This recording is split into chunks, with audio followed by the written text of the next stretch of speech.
So the year is 2016, where Lil Uzi just came off dropping some of his most iconic projects to date, such as mixtapes like Love is Rage, Lil Uzi vs. the World, and The Perfect Love Tape. And during this time, music was transitioning to a new era, where artists like Lil Yachty, Lil Pump, and Lil Uzi himself were all shifting the culture. And out of all these new artists, Lil Uzi was looked at as a top dog, where it seemed like the youth catered to his music the most with songs like 7 AM, Q's and P's, You Was Right, Money Longer, and of course Do What I Want. So to say or to think that Lil Uzi wasn't an established artist yet at this point in his career would be an understatement, and he already had a catalog of hit songs and cult classics to his fanbase, especially with summer anthems like Money Longer going crazy. Lil Uzi was looked at as that next god for this new generation, and was in competition with nobody except himself. Now fast forward to late 2016, where an artist out of Canton, Ohio started making a name for itself, with small projects like Awakening My Inner Beast, Beast Mode, and Rock the World. And then November 24th, 2016, that artist would drop a song called Love Scars on the SoundCloud, which the song itself would change TRIPPIE's life forever and define his career. Now initially, when TRIPPIE first dropped the Love Scars songs, it didn't get any plays like that, and it wouldn't gain a lot of traction until 2017, which was about a couple months later. And during this time, TRIPPIE, he was unknown. He didn't really have that many fans, and he wasn't the TRIPPIE Redd that we know today. So when fans first heard TRIPPIE Redd's music, they compared him to Lil Uzi due to TRIPPIE's high-pitched vocals and his sound, and the way he harmonized in his music. And in just 3 months after TRIPPIE Redd would release his Love Scars song, Lil Uzi would drop a small EP called Love is Rage 1.5 on his SoundCloud, which would include 4 songs where he considered them throwaways for his next album. And on one of the tracks, it was called Love Scars, with the cover art showing Lil Uzi and Cody Shane. Now once his song got back to TRIPPIE went ballistic on his live, and he was even more angered at the fact that the cover art had Cody Shane in it, cause Cody, she was also a close collaborator with TRIPPIE when he was coming up, and they also share multiple tracks together too. So TRIPPIE felt slighted, and he also felt like Lil Uzi was throwing little shots at him. Bro, you cannot fake this shit, my nigga. This shit is real, bro. I have this shit tatted on my face, nigga. 14 stand for 1400. I got love scars on my face, bro. It should never come down to something like this. This should never be a problem right here. I don't even know how Cody let this happen. How y'all let that happen, bro? Niggas always talking about, I'm your dad now, and all this other shit, bro. Saying niggas is stealing your swag, bro. Like, it's on my fucking face. It's right here in front of you, nigga. Where did you get that from? Did you get it from Cody? I need answers now from somebody. I need some type of answers, bro. You cannot fake that shit, bro.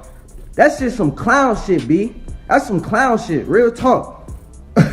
Niggas been stealing my sauce, though, but we ain't gonna go into that. And once that video of TRIPPIE Redd going off and Lil Uzi got back to Cody, she would go on her Instagram live and respond back to him. And I ain't gonna lie, this video didn't really age well, especially with her saying that she got more followers, more people on her live, and basically just shitting on him cause she got more clout than him. And she brought up the fact that Uzi, he messed with TRIPPIE's music. There wasn't no beef or ill intentions when he made the song. And she also just claims in the video that he was just clout chasing for tagging DJ Academics, and implies that he is Uzi's son and he's also a fan of Uzi himself.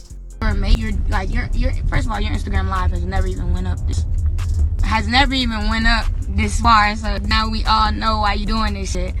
You know, like, you never got 400 views on your live, so I just feel like you doing all this shit for some fame. For you to be adding Academics is lame, bro. Like, Uzi are really great friends. I have never, like, I didn't sit with Uzi at the table and plot and be like, yeah, I know this nigga TRIPPIE. We about to take this nigga name. Y'all, like, that's stupid as fuck. Me and Uzi be listening to this nigga TRIPPIE. So for him to even, like, it's like he's making enemies with the wrong people. Like, only one with a Love Scars tat. First of all, that's number one. And number two, like, what's wrong with you? Why you so in your feelings? If anything, you need to take it as a compliment. All y'all, like, come on now. Don't sit here and act like you were never, or nobody was never influenced by this man, Lil Uzi. He's an influencer. Like, he's a star. Like, what the fuck is wrong with you niggas? Like, come on, bro. Nobody in this live knew who TRIPPIE Redd was until I posted him on my Instagram. I posted him on my Instagram for months and months and months straight until he hit 10-20K. So don't you can't never get on my Instagram talking about I'm changed. Now surprisingly, after Cody Shane went on her Instagram live and basically ethered TRIPPIE by basically saying that he was a nobody and he was clout chasing, oddly enough, this situation never really went nowhere, and it died down for a couple months until DJ Academics would first reference TRIPPIE Redd in his video about calling him Lil Uzi 2.0, and TRIPPIE did not like that at all, cause he first responded to him in his comment section by saying, "Your video you did was whack as F, don't ever play me, I'm not no effing Lil Uzi 2.0, LMAO, you know the difference. And then Trippie will make a couple more videos about academics calling him Lil Uzi 2.0. Ain't 2.0, goofy ass boy. Talking all that shit, bro. We don't play that shit, bro. When you mention Trippie Redd's name, you mention Timeless, nigga. You don't mention no other artist. Period. That shit whack as fuck on bees. Feel me? I put out what I feel in the studio, bro. I don't go in the studio like, hey, I want to sound like Dex today. Oh, I Dexter. Yeah. No, I don't do that, bro. I don't. I'm not that type of nigga.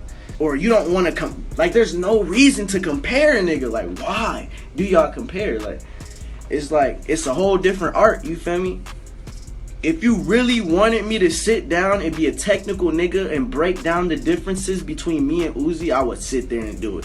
But I just, like, I'm that nigga. I don't need to do that, you feel me? I done already had my conversations with Uzi and talked to Uzi, you feel me? Uzi fuck with me, so at the end of the day, we cool. Stop calling me Uzi 2.0 because that shit's whack as fuck. I don't go in the studio wanting to sound like Uzi, wanting to look like Uzi. That shit's gay to me. I look like Trippie Redd. I want to be Trippie Redd, and that's who I am.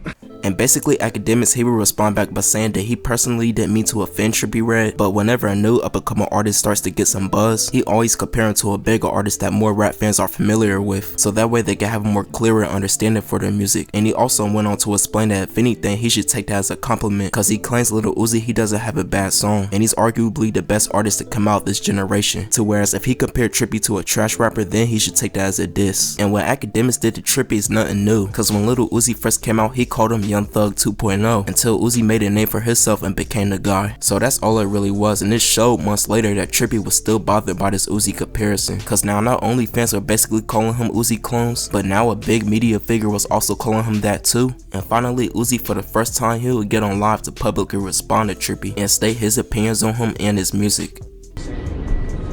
Nigga, I fuck with Trippie Redd. His music fire. He good. That nigga fire. What I'm gonna fuck with somebody that's not, nigga, this the swag lit. I fuck with bro, this the swag. What I'm gonna fuck with somebody that ain't on the swag? Just because you don't see me, just see this the thing. You allowed to fuck with a nigga, but you ain't gotta be hype. You ain't gotta be, see these other niggas, they be so hyped. They wanna pull out their camera every fucking second. I done been around Trippie Redd. And I done been around Trippie Redd. And we cool. But yeah, after Uzi got online basically saying that he was a fan of Trippie, their issues or little situation that they had died down, and they talked about it behind the scenes and ended their feud. Now to be honest, this isn't really a beef cause Lil Uzi, he never publicly dissed Trippie Redd. There was only tension coming from Trippie himself, and even then, that ended abruptly, probably due to miscommunications and a misunderstanding. And I think Trippie now understood that, especially cause the LUV in Love Scars is an abbreviation for Lil Uzi Vert, and he's had that love title in his past music and projects, such as Love is Rage and The Perfect Love Tape. Not only that, he was also repping 1600 years ago, not cause Trippie Redd was doing 1400, and I feel like Trippie, he was low-key kind of reaching with this whole thing, and maybe he felt like that too, but I can understand his frustration, especially when you're coming up and trying to make a name for yourself and people constantly compare you to another artist, and then the one song you blow up from, that other artist you get compared to also had the same title song too. I would have been mad if I was Trippie too, so I don't blame him for this whole thing. And even Trippie later on in an interview would reveal that Uzi made that song Love Scars cause he was inspired by Trippie's music, so it does hold some merit to what Trippie was claiming. Bro, fuck with me, you know what I'm saying? He been fucking with me, so that's all I can say about that. The Love Scar shit, is it safe to say he got that from you? He said he made that because he fuck with me, so yeah. Oh, then there it is. And being honest with you, I feel like Uzi and Trippie are inspired by each other, because there were some elements in Trippie's music that Lil Uzi is probably inspired from, and there are some elements that Uzi used that Trippie was inspired from. But at the end of the day, both of these guys are legends, and despite many of the artists from their generation that fell off, both of these artists stood the test of time, and still to this day their music have a massive effect on the hip-hop culture. But this is a little short video about the feud they had, and I just thought this would be a good idea to make this to a video, because a lot of people didn't know about their feud. And yeah, let me know your opinion about the situation, who you feel like who was in the right and who was in the wrong, and be sure to like the video and subscribe. Have a nice day.